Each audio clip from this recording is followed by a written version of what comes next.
말씀 한 구절 보죠. 우리 성경 공부하는데 관련되어진 주제이기도 하고요. 요한복음 4장 23절로 24절 말씀 보겠습니다. 요한복음 4장 23절로 24절 말씀 우리 한 목소리로 같이 읽습니다. 아버지께 참되게 예배하는 자들은 영과 진리로 예배할 때가 오나니 곧 이때라. 아버지께서는 자기에게 이렇게 예배하는 자들을 찾으시느니라. 하나님은 영이시니 예배하는 자가 영과 진리로 예배할지라. 아멘. 우리가 바른 예배에 대해서 지금 살펴보고 있는데 영과 진리로 드리는 예배가 이 시대의 예배의 기준이다 이렇게 말씀을 드렸잖아요. 그래서 우리가 지금 진리로 드리는 예배에 대해서 지금 살펴보고 있는데, 이 진리로 드리는 예배라고 얘기했을 때 진리이신 성경 혹은 인격체 되신 예수 그리스도의 그 인격에 토대하여 나가는 예배, 그 예배를 이제 진리에 토대하여 드리는 예배라 이렇게 말씀을 드렸잖아요. 자, 그래서 우리가 이렇게 진리에 토대하여 예배로 나가게 되어질 때에 그것은 다른 말로 얘기하면은 하나님에 대한 올바른 지식을 가져야 된다 이렇게 얘기를 했고요. 두 번째로는요, 또 하나님을 아는 지식 안에서 발견되어진 우리 자신에 대한 올바른 지식이 필요하다 이렇게 말씀을 드렸죠.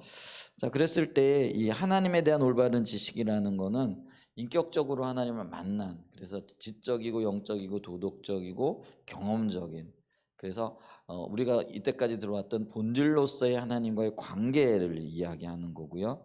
그런 관계를 통해서 그 주님을, 자신을 아는 것, 그분의 성품을 아는 거죠. 그리고 그 성품 안에서 발견되어진 하나님께서 우리를 하나님의 관점에서 어떻게 보시는가. 그래서 우리 자신에 대한 올바른 지식이 있어야 되는데, 성경에서는 우리는 죄인이라 이렇게 말씀을 하고 있고요. 우리 안에는 어떤 의도 없는 거죠. 그렇기 때문에 우리는 하나님만이 필요하고 하나님의 의만을 의지하여 주님을 붙들어야 할 존재인 것. 그렇게 되어질 때 여기서 가난한 마음도 나오고요, 배우고자 하는 자세도 나오고요, 그 다음에 어떤 면에서는요, 그 배고픈 마음이 나오는 거죠. 이제 그렇게 되어질 때 우리가 온전한 예배를 이렇게 또 진리에 토대하여 드리는 예배가 되어질 수 있다라는 것이죠. 그 진리로 드리는 예배를 이렇게 보면서 우리가 요한복음 12장 49절로 50절 말씀에 보면은요, 우리 한번 요한복음 12장 49절로 50절 말씀 좀 한번 보죠.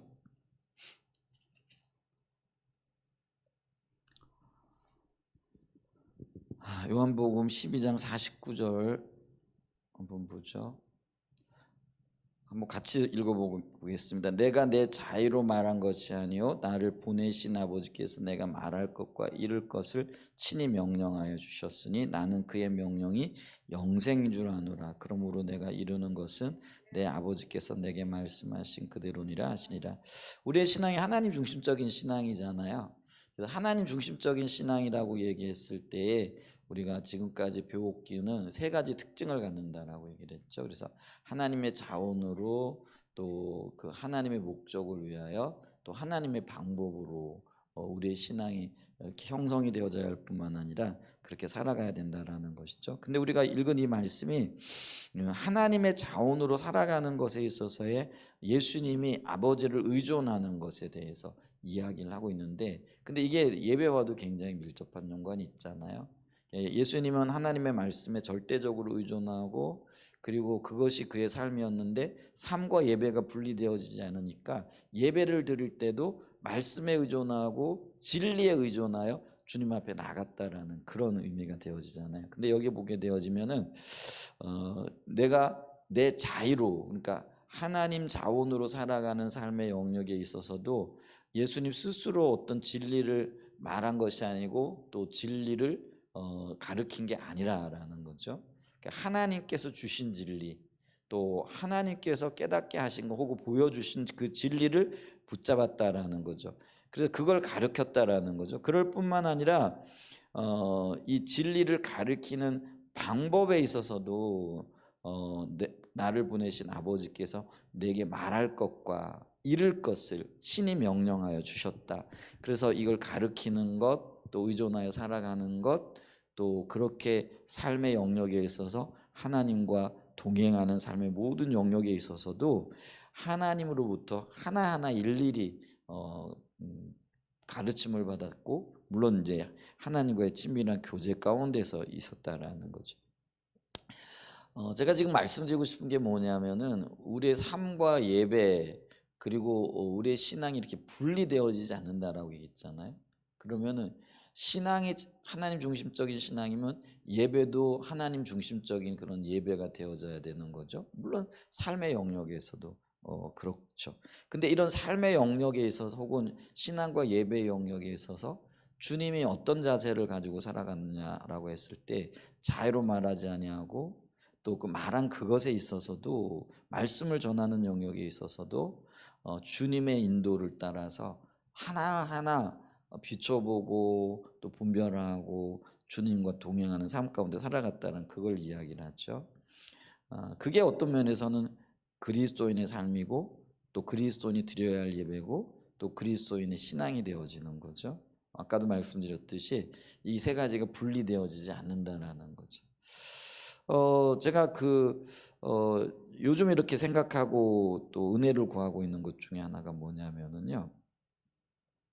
우리의 삶의 영역에 있어서 여러 가지 다양한 일들을 만나고 또 문제들 가운데 노출되어져 있고, 왜냐하면 그게 어떤 면에서는 우리의 인생이고요. 이 땅에 살아가는 우리가 거쳐야 할 혹은 하나님께서 이런 삶의 어떤 영역들을 거치면서 이렇게 주님을 찾게 하시고 주님을 닮아가게 하시는 이제 그런 어떤 훈련의 장이기 때문에 우리가 뭐 기대하지 않고 또 의도하지 않았고 또 원치 않은 수많은 어떤 일들이 이렇게 일어나잖아요. 자, 그러면은 그런 수많은 일들이 일어날 때 그러면 그것들을 어떻게 헤쳐나가고 대처해 나가겠는가? 이것도 이게 예배자의 자세와 같다라는 거죠. 왜냐하면 삶과 예배와 신앙이 이렇게 달라지지 않고 나누어지지 않는. 근데 우리 주님은 그 하나하나의 문제를 해결해 나가는 데 있어서도 물어봤다라는 거죠. 근데 이게 어떤 일들은 반복되어지는 일들이고 반복되어지는 일들이기 때문에 어떤 때는 더 힘들고 어렵게 느껴지는 거죠. 근데 이게 반복되어지는 일이라고 할지라도 어제 일이 다르고 오늘 일이 다를 수 있잖아요. 그렇기 때문에 우리가 어제 주님의 인도를 받았어야 했어요. 근데 받지 못했으면은 오늘 또 그 일들 속에서 주님께로 나아가 정확하게 인도를 받게 되어질 때 하나님의 관점에서 그 어떤 일들이 이렇게 일어나고 또 승리하고 또 하나님의 뜻을 이루어가게 되어지는 것을 이렇게 보죠. 제가 우리 성도 중에 한 분하고 이렇게 대화를 하다가 가정에 어떤 일들이 생겼나 봐요. 근데 이게 어떤 면에서는 원치 않는 일이긴 하지만 또 반복적으로 일어나는 일이고 반복적으로 일어나는 일들을 이렇게 또 해결하려고 하니까 이게 뭐 해결이라고 할 수 없는 그런 어떤 것들이죠. 그래서 또 이게 보장이 되어지지 않는 일인데 이걸 어떻게 해야 될 것인가 이렇게 고심하고 고민하는 거, 이렇게 묻는 거죠. 어떻게 해야 될까요? 근데 이게 답이 없는 거죠. 답이 없는 게 아니라 사실은 답이 있죠. 오늘 이 말씀이 답인 거죠.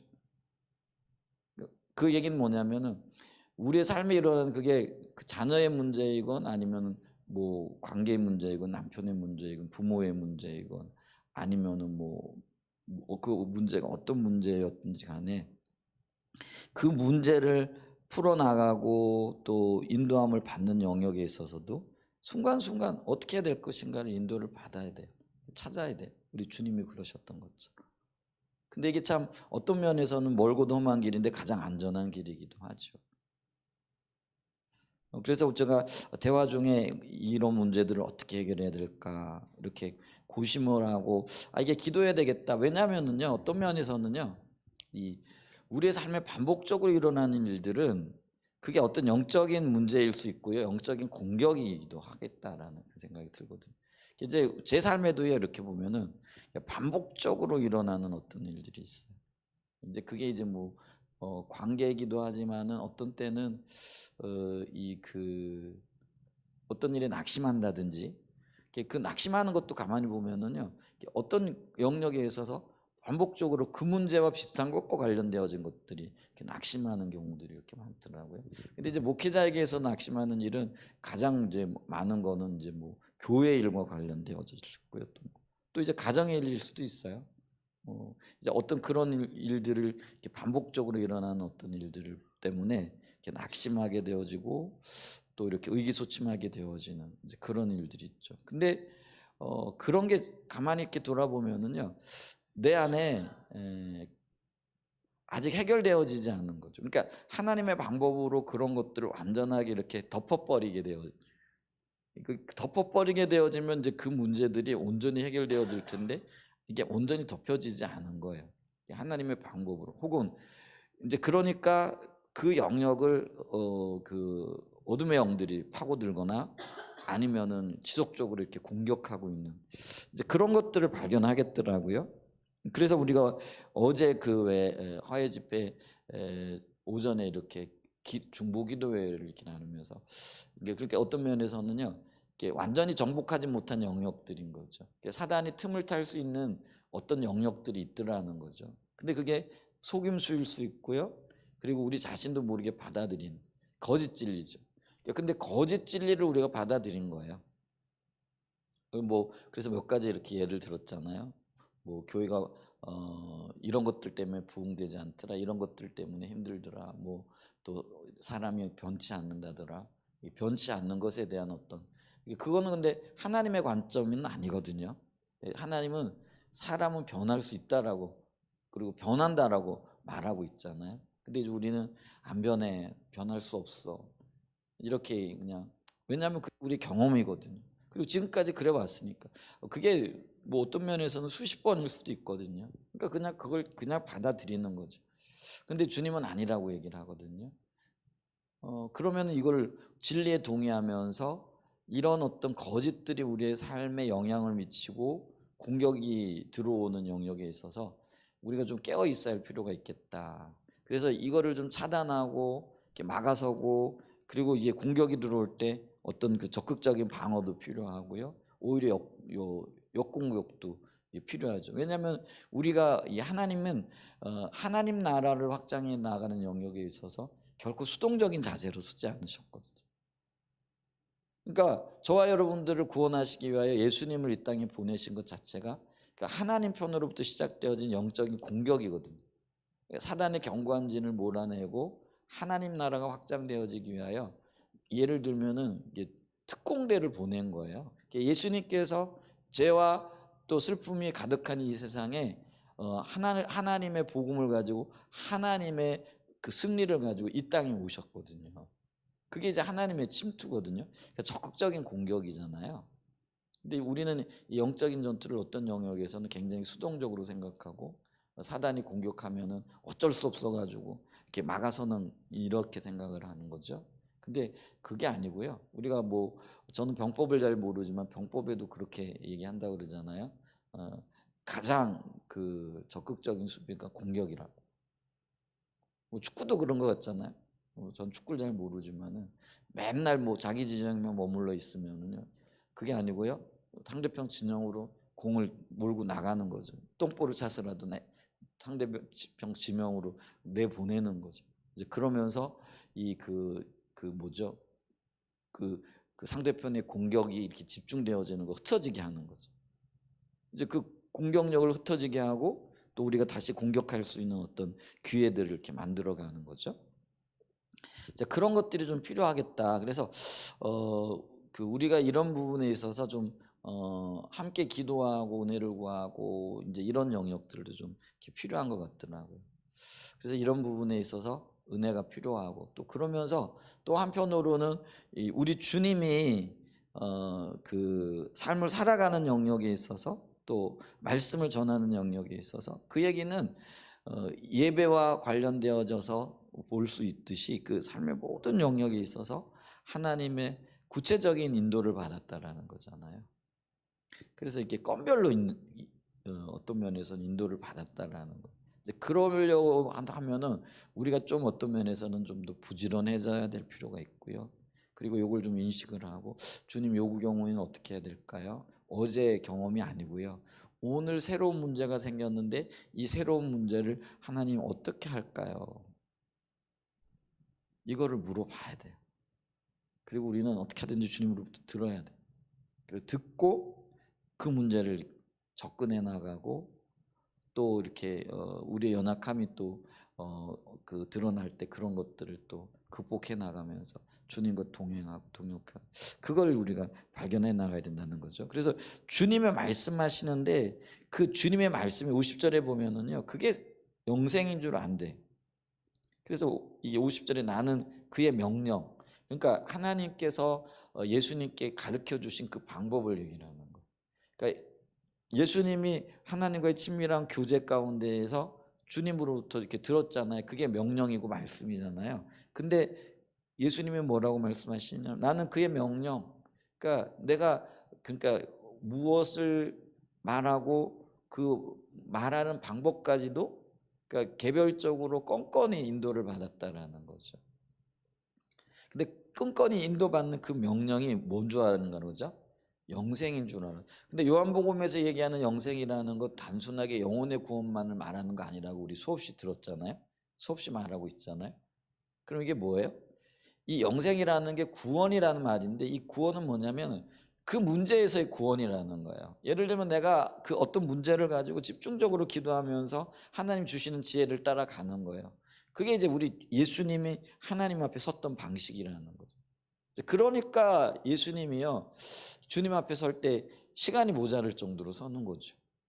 그러니까 새벽에도 서시고 또 일하다가도 제자들을 피해 가지고 감난산으로 가시기도 하고 또 밤에는 또 어떤 중요한 어떤 문제들을 놓고 철회하기도 하시고 뭐 또 십자가를 지시는 그 경우에 있어서는 밤새도록 이게 땀방울이 핏방울이 되고 모세혈관이 터질 정도로 심혈을 기울여서 기도에 힘쓰시는 모습을 우리가 보잖아요.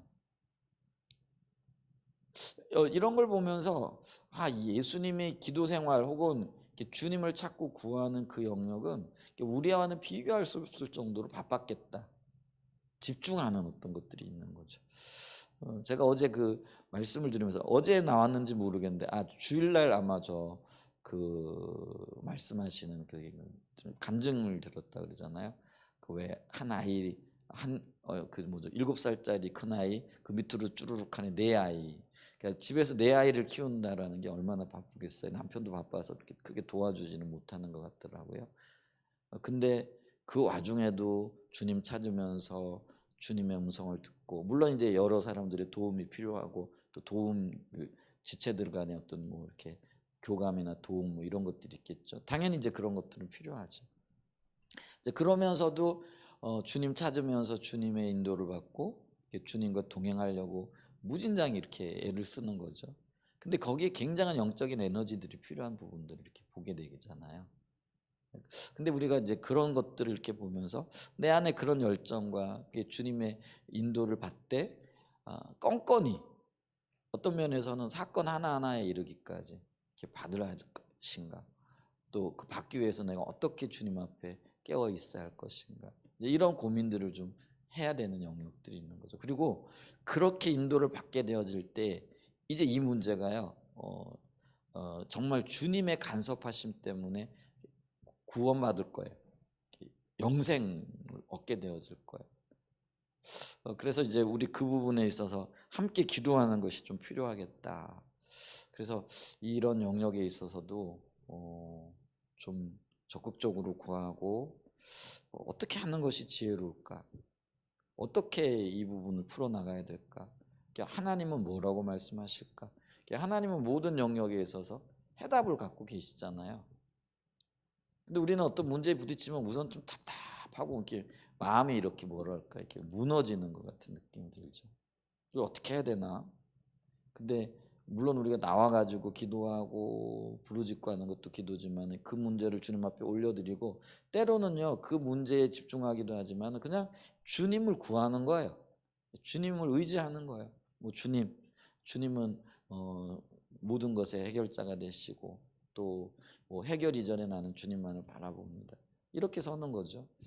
제가 지난 주간에 후반부에 굉장히 좀 답답했어요. 교회는 방송실은 방송실대로 문제가 있고 여기는 뭐 뭐 여기 스피커는 스피커대로 문제가 있고 뭐 이런 어떤 것들도 있고요. 또 그런데 이제 주님 바라보고 이렇게 서는 거죠. 근데 하나씩 하나씩 하나님 해결책을 갖고 계시더라고요. 그게 엉뚱한 데서 해결책을 갖고 있는 거예요. 저는 전문가들을 의뢰하고 어떤 면에 전문가들이 해결하겠다 생각했는데 그게 아니더라고. 결국은 하나님이 우리 집사님을 통해서 해결하시더라고요. 하나님은 해결책을 갖고 계시죠. 어제 저녁에 제가 말씀드렸나오니 한 11시나 돼가지고 야 이제는 제가 요즘 이제 새벽 기도가 부담이 되니까 가능하면 이제 우리가 집에 10시에 이렇게 가면은 뭐 씻고 그러면 10시 반쯤 되잖아요. 그러면 어떻게 하든지 일찍 자려고 그래 요즘은 이렇게 일찍 자려고 해요. 그래서 애들 뭐 어떤 때는 영은이가 아빠 얘기 좀 하자 그래도 야 우리 다음에 얘기하자 그러고 좀 자자 뭐 이렇게 자는데 그래서 짤막하게 이제 내일 아침에 볼 시편 말씀 한번 이렇게 살펴보고 이렇게 이제 그냥 자는데 그 이제 어제는 근데 좀 말씀을 좀 이렇게 읽고 있는데 11시나 됐는데요. 전화 벨이 울리는 거예요. 아니 밤 11시에 전화하는 사람들 없잖아요. 근데 희한한 일이다. 그래서 모르는 전화가 이렇게 떴어요. 근데 전화를 받아보니까 제가 차를 저기 동떡 앞에 세워놨는데 어떤 아이가 이렇게 자전거를 타고 오다가 어제 저녁에 비가 왔나 봐요. 미끄러져 가지고 차를 이렇게 밀었나 봐요. 우리 차 그러니까 우리 교회 봉고차죠. 그러면서 죄송하다고 차를 좀 밀었는데 스크래치가 많이 난 것 같다고. 그러냐고 좀 내려가 봤더니 근데 이제 고등학교 2학년이에요. 보니까 근데 저녁에 보니까 밑에 이게 이렇게 확연하게 이렇게 나고 이렇게 손을 대보니까 찌그러졌더라고요. 여러 가지 이렇게 찌그러졌더라고요. 근데 이제 뭐 죄송합니다 그러는데 거기다 화를 낼 수도 없는 거고 다치지 않았냐고. 그래서 부모님에게 연락했나 그러니까 아버님한테 연락했다고. 그냥 많이 놀랐겠다고. 너도 많이 놀랐겠다고. 안 다쳤냐 그러니까 저는 괜찮습니다. 죄송합니다 그러더라고요. 그래서 이걸 문제를 어떻게 처리해야 되나 이거를 뭐 이제 근데 이제 그것도 답답한 거예요. 이제 고등학교 2학년이라 그러고 와가지고 미안하다 그러고 뭐 그리고 또 이렇게 고치시면은 다 이렇게 뭐 이렇게 배상하겠습니다. 근데 내가 보니까 이 아이가 부모가 이렇게 와가지고 얘기를 하면 또 뭐 얘기가 되겠는데 이 아이가 지금 전면에 나서가지고 이야기를 하더라고. 그래서 그럼 우리 내일 아침에 얘기하자고. 그럼 전화번호나 주고 이렇게 하라고. 그래서 이거를 가지고 밤새도록 좀 고민을 하는 거예요. 이걸 어떻게 처리해야 되지? 내일 그냥 카센터 가가지고 고치면은 여기 찌그러지고 뭐 이러고 뭐 좀 하면은 이게 판을 다 갈아야 되는 거. 이거 그러면 생각 외로 커지고 그 아이나 굉장히 좀 부담이 될 수도 있겠는데 뭐 근데 이렇게 이걸 어떻게 해야 될까요? 이렇게 주님 앞에 물어보는데 제 마음에 그 생각을 주시는 거예요. 그래서 야 너도 남이 차 뭐 이렇게 의도치 않게 제가 이럴 때도 있거든요. 옛날에 차 할 때 저 대전역 앞에서 운전하다가 택시 백밀러를 팍 쳤더니 근데 그 아저씨가 아무렇지도 않듯이 그냥 가라고 그래가지고 고맙습니다 하고 왔던 기억도 있고 이런 이제 기억도 있는데 뭐 의도치 않게 뭐 이런 뭐 접촉이나 이런 것들도 있고 또 다른 분의 삶에 어떻게 손해를 끼치는 일도 있고 뭐 그런데 이 아이는 그래도 참 정직하구나 자기 일에 책임지려고 하는 그런 마음이 있는 아이인데 어떻게 할까 뭐 이렇게 고민을 하는데 그런 것들을 생각나게 하시더라고요. 그래서 내일 내려가 봐서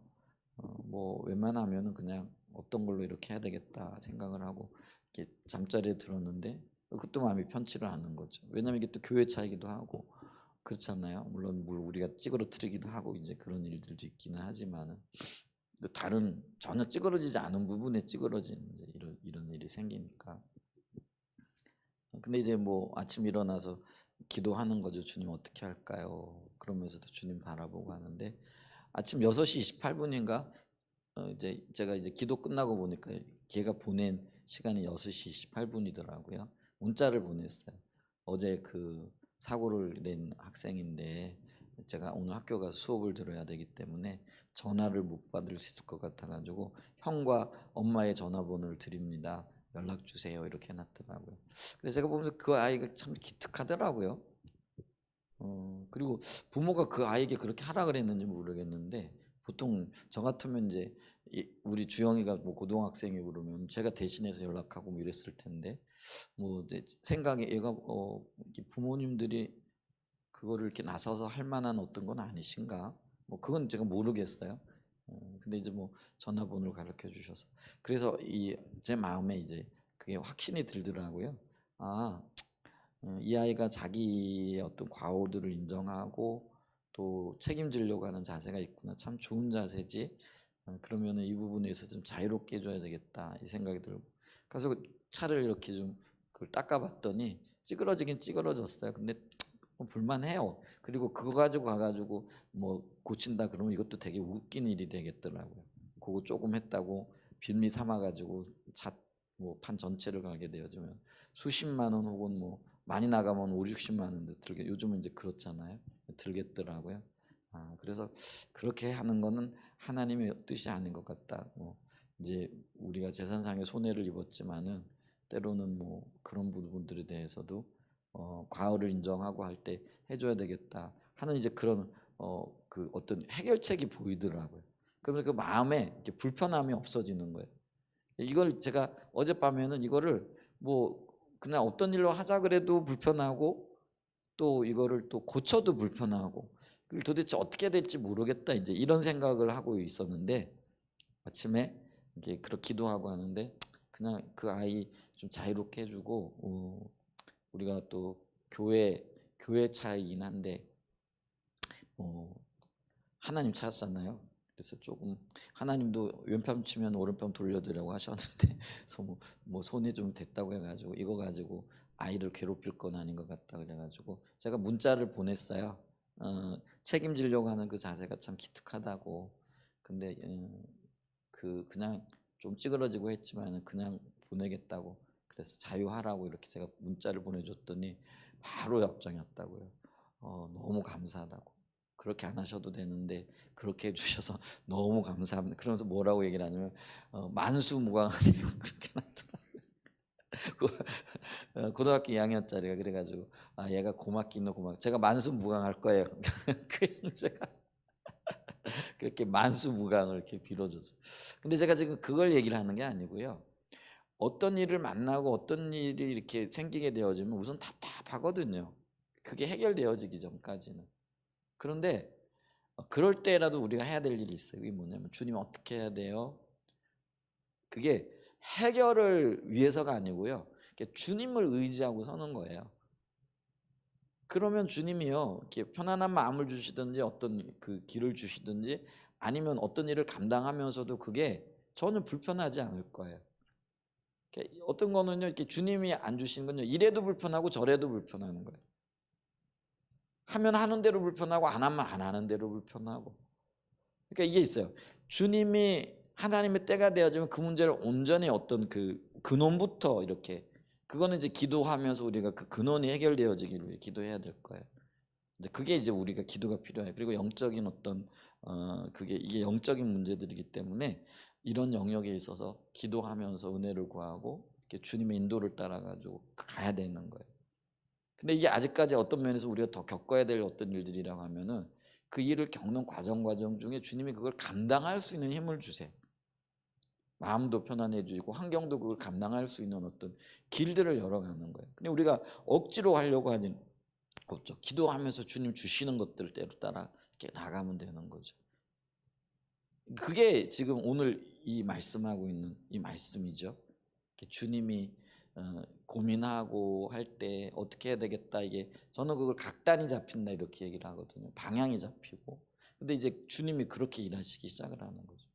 그러면 우리가 하나님 예수님께서도 하나님의 말씀을 전할 때 무엇을 전하고 전하는 그 방법까지도 인도를 받듯이 우리의 삶에 어떤 사건이 생겼을 때 그 사건을 해결해 나가는 영역에 있어도 어떻게 접근하고 어떻게 해결할 것인가 이것까지도 인도를 받아야 되는 거예요. 그러면 주님 아무 말씀 안 하시는 것 같아요. 그럼 그때까지 말씀하시는 것처럼 보여지고 느껴질 때까지 기도하고 기다리는 거죠. 좀 시간이 걸릴 수도 있죠. 사안에 따라 가지고는 어떤 문제들이 좀 시간이 걸릴 수도 있을 거예요. 근데 이렇게 주님 그 문제의 초점이 아니고요. 주님을 의지하는 것에 초점이 맞죠. 이거를 이해하는데요. 제가 아직 완전히 다 이해했다라고 할 수는 없지만은 그게 뭔가 뭘 의미하는가가 요즘은 조금씩 보여져요. 그래서 어떤 사안이 생겨도요. 마음은 불편해요. 안 불편할 수가 없죠. 뭐냐면 이게 해결돼야 될 일인데 해결이 안 되는 거죠. 말씀드렸잖아요. 제가 이 음량 문제도 사람을 불러다가 맡겨놨는데 해결된 게 아니라 더 나빠지는 거죠. 인터넷도 잘 안 되는 거죠. 지금 오늘 인터넷 잘 되죠? 지금 잘 되고 있잖아요. 하다가 끊어지고 원인도 모르겠는 거예요. 답답하기만 한 거예요. 아무리 들여봐도 모르고 거기다가 최고 전문가라고 하는 KT 우리 여기 설치해 준 그분을 불러다가 내릴 때 이거 모르겠다라 그러는 거죠. 그리고 내놓는 처방이 뭐냐면요. 이거 망 분리를 해야 됩니다. 그래가지고 인터넷 하나를 더 넣어야 된다는 거죠. 그런 얘기를 들을 때 이게 지금 해결은 안 보이고 이게 최선은 아닌 것 같고 그렇게 하게 되어지면은 52,000원 한 달이 더 들어가는 거죠. 그러면 이게 그렇게까지 할 필요가 있을까? 필요하면 또 해야 될 영역인데 지금 우리 여기 인터넷망이 기업이라 그래가지고 공유기 3개가 들어가고 우리 여기를 다 커버하기 부족함이 없고 그렇게 해가지고 가정용이 쓰는 게 아니라 기업 인터넷이 들어와 있거든요. 사무실에서 쓰는 그런 인터넷이 들어와 있거든요. 그러니까 여기 1층 제 목양실, 여기 방송실. 그래서 여기 다 커버가 돼요. 여러분 지금 보세요. 여기 다 커버가 되지. 근데 여기 들어오면 그때 안 됐잖아요. 근데 안 된 원인도 찾은 거예요. 이게 하나님께서 이렇게 찾게 하셨죠. 그래서 그렇게 해보면 되겠다고 했더니 다 해결이 돼 버렸어요. 그게 이제 하나님의 인도를 따라가는 거죠. 그런 것들이 이렇게 보여지고 답답하긴 하지만은 답답 안 할 수는 없죠. 왜냐하면 이게 걸리는 거니까. 근데 그 답답할 때라도 주님 의지하고 그냥 주님 바라보고 어쩌면 좀 어리석은 것 같지만 그냥 맡기고 또 때로는 이렇게 주님 방법도 찾아보면서 이렇게 해가는 거예요. 이제 그렇게 되어질 때에 하나님의 인도하심이 구원이에요. 영생인 줄 아노라. 그러죠. 그러므로 내가 이루는 것, 내가 너에게 전하는 그것은 내 아버지께서 내게 말씀하신, 그러니까 주님께서 주신 지혜라는 거예요. 주님께서 허락하신 방법이라는 거죠. 그렇게 따라 나가야 되는 거. 그 방법밖에 없겠다. 우리가 지금, 그러니까 이제 우리 그 교회의 일들도 그렇고, 이게 이제 목회자 입장에서는 그런 거예요. 이게 수년씩 정체되어져 있는 듯한 느낌이 들 때 이게 도대체 어디서 어떻게 해결책을 찾아야 되지? 이런 어떤 생각들도 들죠. 근데 그것도 역시 내려놓고 주님 의지하고 주님 바라보는 것밖에 없죠.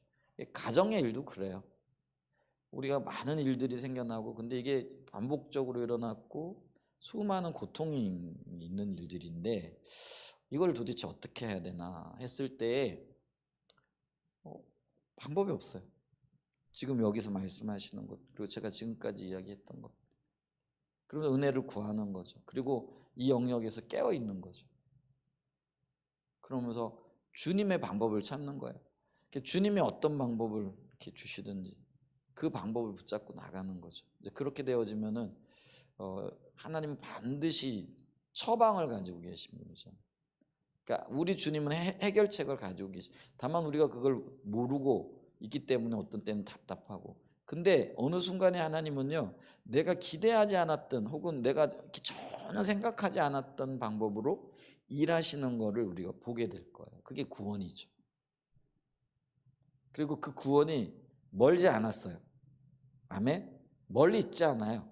그게 우리가 그걸 인식하고 그 문제가 아니라 문제에서 초점을 떼어가지고 하나님 그분을 바라보고 하나님 그분을 의식하기 시작할 때 어떤 상황에서도 주님을 의식하기 시작을 할 때 그곳에서 그 하나님의 그 해결책이 처방이 나오는 거죠. 그러니까 이게 이제 삶의 영역에서 주님이 사셨던 건데요. 이제 이런 자세와 태도로 예배도 드려야 되는 거예요. 그러니까 예배도 이게 삶의 연장이잖아요.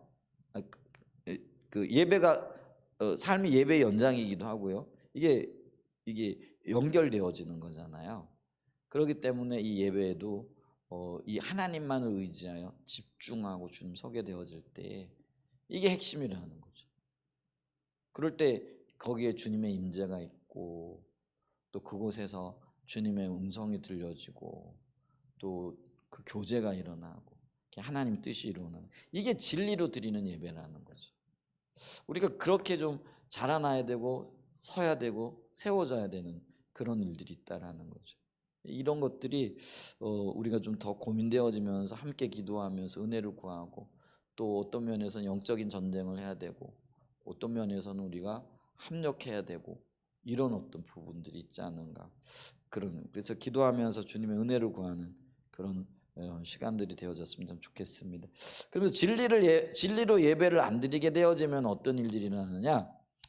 만든 신에 대한 예배로 나간다라는 거죠. 이게 만든 신이라는 건 뭐냐면은요, 사람의 지혜 혹은 사람의 생각에 기초한 것들이죠. 예를 들면서 여기 금송아지 사건 있잖아요. 그러니까 모세가 그 시내산으로 올라가 가지고 오랫동안 머무는 거죠. 지체하는 거죠. 그 백성들은 모세가 금방 내려올 줄 알았는데 열흘이 지나고 20일이 지나고 30일이 지나도 안 내려오는 거죠. 그러니까 이들이 이거 모세가 내려오는 게 이게 지체된 거 보니까 그거 어디 가서 죽었나 보다. 이제 그렇게 생각할 수 있는 게요. 모세가 올라간 시내산이 굉장히 험한 산이잖아요. 오늘날로 생각하면 설악산, 뭐 백두산 이런 정도의 높이잖아요. 그러다 보면 어떤 거예요? 그 산에는 온갖 위험 요소들이 있는 거잖아요. 근데 산에 올라갔는데 40일 안 내려오니까 이게 야생 동물에게 찢겨 죽었는지 아니면은 그 실족을 해서 뭐 죽었는지 그럴 가능성이 굉장히 큰 거죠. 그러니까 이제 이들이 생각을 하면서 야, 아론에게 가가지고 우리를 위해 가지고 우리 신을 만들자. 그 신이라는 거는 그 눈에 보이지 않는 하나님이 아니고요. 그 하나님을 우리 눈에 보이는 신으로 만들자 이거예요. 그래가지고 그랬더니 이 아론이 뭐예요? 그러면 너희들 귀걸이 뭐 금부치 다 가지고 와라. 그래가지고는 그게 녹여가지고 각도를 냈다는. 그래서 금송아지 만들었잖아요. 그리고 그 금송아지를 만들고는 그 금송아지를 향하여 그들이 뭐라고 얘기를 하는 게 이게 우리를 애굽에서 인도해낸 여호와라는 거죠. 그러니까 눈에 보이지 않는 하나님을 그들은 눈에 보이는 그러니까 그들이 안심하고 그들이 따르고 그리고 명확하게 볼 수 있는 것 그게 그들의 마음을 안정시켜 주잖아요. 여러분 보세요. 우리 하나님 눈에 안 보이세요. 근데 이제 어떤 형상을 만들어 놓고 야 이게 하나님이다 이렇게 얘기를 하면은요. 그 눈에 보이는 하나님이니까 그 눈에 보이는 것 때문에 안심하는 거잖아요. 그들은 있잖아요. 그들의 입장에서는 그게 우상이 아니에요. 그게 하나님인 거예요. 근데 하나님의 관점에서 볼 때는 뭐예요? 그게 전혀 엉뚱한 우상이 되어지는 거죠.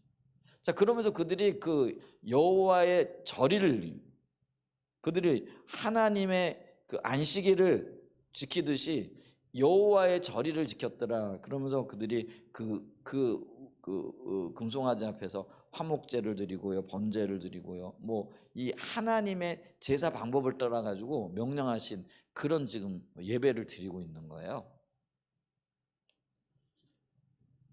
이게 사람이 만든 신에 대한 예배라는 거죠. 그러니까 사람의 지혜를 따라 사람의 생각을 따라 사람의 어떤 오여지는 것을 따라 그게 이 사람의 인간적인 방법과 수단을 동원하는 거죠.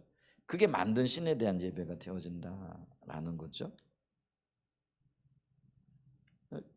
우리가 진리에서 떠난 예배, 하나님의 인도와 또 그 하나님의 인격에 기초하지 않게 되어지면은요, 또 말씀에 기초하지 않게 되고, 삶도 그랬잖아요. 우리 예수님이 하나님으로부터 받아서 또 그거를 어떻게 전할 것과 삶에 어떻게 살아가야 할 것까지 하나님의 인도를 받지 않게 되어지면은, 그러면 예수님은 그거를 인도를 안 받으면 어떤 거예요? 그냥 임의대로 하는 거죠. 자신의 방법과 자신의 수단으로 하는 거죠. 우리도 마찬가지죠.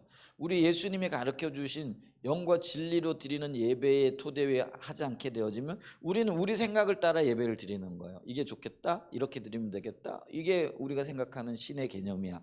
뭐 이렇게 하면서 예배를 드리게끔 되어져 있다라는 거죠. 그래서 이거는요 기준이 없어요. 그래서 수많은 다양한 형태가 생겨날 수밖에 없죠. 그러니까 이런 것들이 결국은 인본주의죠. 인본주의라는 게 뭐예요? 인간의 수단과 방법들이 동원되어지는 것들이라는 것이죠. 이제 그렇게 되어지니까 사람의 생각과 사람의 인도를 따라 사람의 마음을 따라 사람의 방법을 따라 예배를 드리고 그게 인본주의적인 예배 방법이죠. 그러니까 당연히 뭐예요? 다양한 형태를 띠지만 그 다양한 형태 그 어디에도 하나님의 생명이 없다라는 거죠. 그러니까 오늘날 이제 예배의 형태가 여기 이제 소개되어지는 게 인본주의 형태를 예배를 따라 드리는 게 뭐냐면 자유주의 신학을 가진 사람들이 문제라는 거죠. 자유주의 신학에서 예배를 드리는 사람들은요, 예를 들면은 이 자유주의 신학자들은요, 자신들이 만들어낸 신이잖아요. 그래서 이 성경에서 예를 들면은 인간적으로 이해되어지지 않는 것, 예를 들면 기적이라든지 이적이라든지 뭐 이런 것들, 그러니까 이성으로 이해되어지지 않는 모든 요소들을 빼버리죠. 그걸 이제 비신화화 가정이라는 거죠. 그러니까 성경에 나와 있는 기적이나 이적이 병자고 고치고 뭐 또 창조 얘기도 그렇잖아요. 아니 뭐 진화론적인 어떤 그런 토대 아니 그러면 예수 믿는 사람들이 그럴 수 있느냐? 아니요. 자유주의 신학자들 그렇거든. 왜냐하면 이성이 앞서거든. 그러니까 있잖아요. 이성에 합당한 것만 붙들고 그들의 방법대로 예배를 드리는 거예요. 그래서 이성에 합한 그들의 관점에서 보면은요. 하나님의 복음은요. 어디에가 초점이 맞춰지냐면은요. 교훈적이고 도덕적인 것에. 그래서 그들은요. 이게 예를 들면 산상복음 같은 경우 있잖아요. 그거를 복음으로 이해하는 게 아니라 교훈으로 이해를 하는 거죠. 그렇게 초점을 맞추고요. 그리고 그 인간이 우선되어지니까요. 인간 중심적인 그리고 인간이 가지고 있는 다양한 어떤 종교성 이런 것들을 인정하는 거죠. 그래서 그들은 에큐메니칼 운동이라고 이렇게 하면서요. 에큐메니칼 운동을 하는데 거기에 예를 들면 무당들을 초청해요. 강신굿이라고 하잖아요. 그리고 그 무당들이 뭘 하느냐면은요. 신을 이렇게 강신이라는 게 뭐예요? 신이 임하도록 우리 그런 거 있잖아요. 초혼굿 같은 거. 초혼굿이 뭐예요? 귀신 불러들이는 그 의식이거든요. 근데 그런 걸 했어요. 그래서 그리고 그들은 그게 그 하나님이라는 거예요. 그러니까 유일하신 하나님이 아니고요. 모든 민족이 섬기는 그 신들이 하나님이라는 거죠. 이런 형태의 예배들이 되어지는 거죠. 그러면 이제 우리는 이제 그런 것들에 대해서 예를 들면은 우리 몇 년 전인가요? 왜 부산에서 왜 에큐메니컬 진영회에서 어떤 한번 모인 적 있죠? 그랬더니 한쪽에서는 데모하고 한쪽에서는 뭐 하고 보수주의자들은 데모하고 뭐 그러면서 이제 그런 갈등들이 일으키는 하는 거죠. 이게 자유주의 신학자들은 이제 그런 토대를 가지게 되어지는 거예요. 그러니까 이게 인간이 만들어낸 신인 거죠. 참다운 어떤 것들은. 근데 이제 문제는 뭐냐면은요. 자유주의 신학자들만 문제냐? 보수주의고 경건주의자들이라고 복음주의자들이라고 하는 우리는 그럼 과연 정말로 그러면은 성경에서 말하고 있는 그대로의 하나님을 인정하고 그 하나님의 인도를 따라 예배하고 있고 그게 소위 얘기하는 진리와 그 영의 토대한 예배를 드리고 있느냐라는 거죠. 그렇지 않다라는 거죠. 우리는 그 하나님에 대한 견해 자체가 굉장히 낮아져 있다라는 거죠. 그래서 하나님은 우리가 원하는 건 뭐든지 다 들어줘. 마치 손자가 할아버지 수염 쥐어 뜯으면서 원하는 거 다 얘기하면 하나님은 그냥 허허허 웃으면서 우리가 원하는 모든 것들을 들어주는 정도로 생각을 한다라는 거죠. 그러니까 이게 성경적인 이해가 아니고요. 자유주의자든 보수주의자든 복음주의자든 자기의 어떤 견해, 자기의 생각을 토대로 해가지고 하나님을 인식하고 그리고 그 방법대로 하나님을 예배를 하고 있다라는 거죠. 그러니까 이게 총체적으로 지금 문제가 되어져 있다라는 거예요. 근데 이 문제가 되어져 있는데 이런 어떤 형태의 예배를 드리게 되어지면은 그곳에는 하나님의 생명이 있을 수 없다라는 거죠. 그게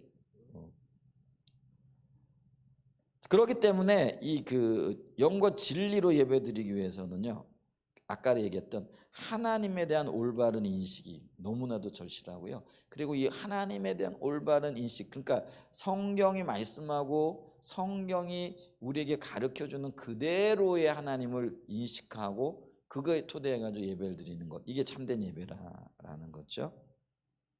그래서 여기 이렇게 얘기를 하고 있잖아요. 하나님을 참되게 예배하기 위해서 91페이지입니다. 우리의 예배가 진리 가운데 드려져야 하기 때문에 우리의 예배에서 필수적인 요소 중 하나는 하나님을 올바로 인식하는 것입니다. 다시 말하면 하나님을 아는 거예요. 아는 것을 뭐냐면요, 성경이 말씀하고 하나님이 우리에게 말씀하신 그대로의 하나님을 아는 거라는 거죠. 그러면서 이렇게 하나님을 아는 것만큼 예배를 할 수 있고, 이렇게 하나님을 아는 만큼 예배를 드릴 때 우리가 인식하고 있는 것만큼 하나님의 임재와 하나님의 생명이 흘러넘치게 되어져 있다라는 것이죠. 자, 그래서 보세요. 이 그 안다라고 얘기했을 때 우리가 늘 지금 얘기하고 있지만은 그분을 개인적으로 아는 거죠. 근데 그게 경험적으로 아는 거죠. 그러면 요한복음 20장 24절과 28절에 도마 얘기를 하잖아요. 예수님께서 부활하셨는데 제자들을 찾아갔을 때 처음엔 도마가 없잖아요. 그랬더니 나머지 제자들이 도마에게 우리 예수님 만났다 그러니까 도마가 뭐라고 얘기를 하는 거예요? 나 그거 못 믿겠다. 그러면서 뭐라고 하죠? 예수님이 그 손에 못 잡힌 못자국과 발 그리고 옆구리 그 창자국을 내가 만져보지 않고는 내가 못 믿겠다. 이렇게 얘기하잖아요. 근데 그 다음에 예수님이 오셔가지고 뭐라고 얘기를 하죠? 야 도마야, 너 와서 한번 만져봐라. 여기 못자국 만져봐. 그리고 내 옆구리 여기 한번 만져봐. 그랬더니 도마가 뭐라고 얘기를 하는 거죠? 아닙니다 주님. 내가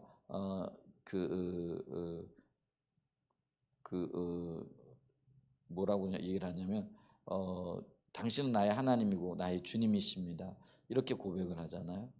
그랬더니 주님이 너는 본고로 나를 믿느냐 보지 못하고 믿는 자는 복되도다 이렇게 얘기를 하잖아요. 근데 여기에서 도마가 주님을 봄으로, 그러니까 이게 경험적인 주님을 아는 거죠. 이제 이런 아는 거죠. 근데 성령의 비침을 보게 되어지면은 이렇게 그 육체적인 접촉이 없이도 성령의 깨닫게 하심을 통해서 우리가 하나님을 만나게 되어지는 거죠. 근데 이런 하나님을 이런 하나님을 아는 것을 토대하여 주님 앞에 나가 예배드리게 되어질 때 그게 진정한 예배가 되어지고 참 생명 예배가 된다라는 거죠. 그러면서 욥기서도 그 얘기를 하죠. 욥이 의인이었지만은 신앙을 지키긴 해요. 근데 그 주님을 만나기 전까지는 여러 의문을 품고 자기 자신의 어떤 신앙에 대해서 흔들리는 모습들을 보이잖아요. 그랬더니 하나님께서 39장 이하에 보면은 직접 나타나 가지고 욥을 이렇게 만나게 되어지잖아요. 그랬을 때 하나님께서 그를 만나 주시고 난 다음에 욥이 하는 고백이 이르잖아요. 무지한 말로 이치를 가는 자가 누구이니까 나는 깨닫지도 못한 일을 말하였고 스스로 알 수 없고 헤아리기 어려운 말을 하였나이다. 이렇게 말하면서 회개하면서 주님을 인식하는 그런 은혜가 있게 되어지는 것이죠. 그래서 그가 뭐라고 얘기해? 내가 이제 주를 눈으로 보았사오니, 주님의 영광을 직접적으로 보고 경험적으로 주님을 깨달아 알게 되어졌다라는 그런 의미잖아요. 그러기 때문에 우리가 영과 진리로 예배를 드린다는 건 하나님에 대한 올바른 인식이 있어야 된다는. 주님을 알되 성경에 말씀하시는 또 성령의 조명과 비춤으로 혹은 우리의 그 인격적인 관계 안에서의 경험적으로 주님을 알게 되어질 때 그게 참다운 예배가 되어진다라는 거죠. 그리고 그게 사람의 어떤 지혜 혹은 사람으로부터 나온 예배가 아니고 성경의 진리에 토대한 예배가 되어질 때 그 예배가 참다운 예배가 된다라는 거죠. 그러면서 우리가 여기 출애굽기 32장과 또 이 도마의 이야기, 욥의 이야기를 비교하면서 우리 참다운 예배가 어떤 예배인가 이런 부분들을 우리에게 보여주고 있는 거죠. 다시 한번 좀 정리를 하게 되어지면은요, 우리 주님이 그러셨던 것처럼 철저하게 그 주님과의, 그러니까 우리 주님이 하나님과의 관계에서 주님을 알았죠. 그리고 주님의 기준을 따라서 주님이 비추시는 걸 따라 나갔던 것처럼 삶이 그러했고요. 삶과 예배가 하나인 거죠. 그러니까 우리의 삶에서도 그렇게 돼야죠. 그 모습이 이 도마에게서 혹은 욥에게서 보여지는 거죠.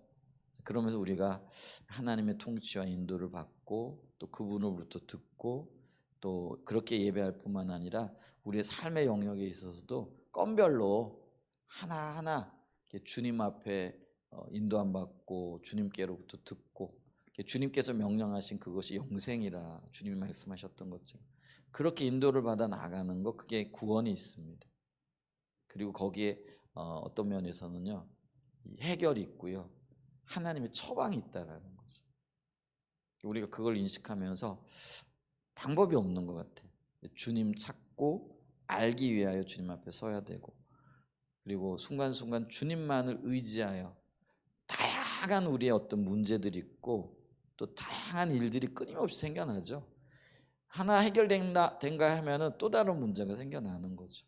근데 그런 것들이 어떨 때는 우리의 누르적, 압박하고 그것만 생각해도 가슴이 답답한 일들이 수없이 많잖아요. 그리고 어떤 때는 그 생각이 들더라고요. 제가 이게 그 예전에는 괜찮았는데 어떤 때는 그게 더 큰 압박이 돼서 와요. 그게 왜 그럴까 했더니 이게 누적이 돼가지고요. 예전에 그냥 괜찮았어. 근데 그런 것들이요, 해결됐는데도 여전히 어떤 것들이 이게 기억이 남아 있는 거죠. 근데 그것도 속임이긴 해요. 근데 그렇게 쌓여가지고요, 이제는 어떤 한 문제가 턱 던져지잖아요. 그러면 그 전에 쌓였던 것까지 더해져 가지고요, 가슴을 팍 치는 거죠. 그래서 그냥 그게 눌리는 거죠. 더 크게 눌리는 거죠. 별것 아닌데도 그거 사건 하나만 보면은 뭐 그렇지, 이겨나가지 이런데 지금까지 경험되어지면서 이렇게 했던 것들이 한꺼번에 이렇게 해가지고 눌려져 오는 거죠. 그러니까 그게 더 큰 압박이 되어지고, 근데 우리 기억해야 됩니다. 그럼에도 불구하고 하나님은 해결책을 갖고 계십니다. 그래서 우리가 주님을 찾고 주님을 의지하고 진리에 토대하여 서고, 그게 우리의 삶이 되어져야 되고 예배가 되어져야 되고 신앙이 되어져야 될 줄 믿습니다. 아멘. 주 안에서 다시 한번 힘을 내는 저와 여러분들이 되시기를 예수님의 이름으로 축복하고 축원드립니다. 기도하겠습니다.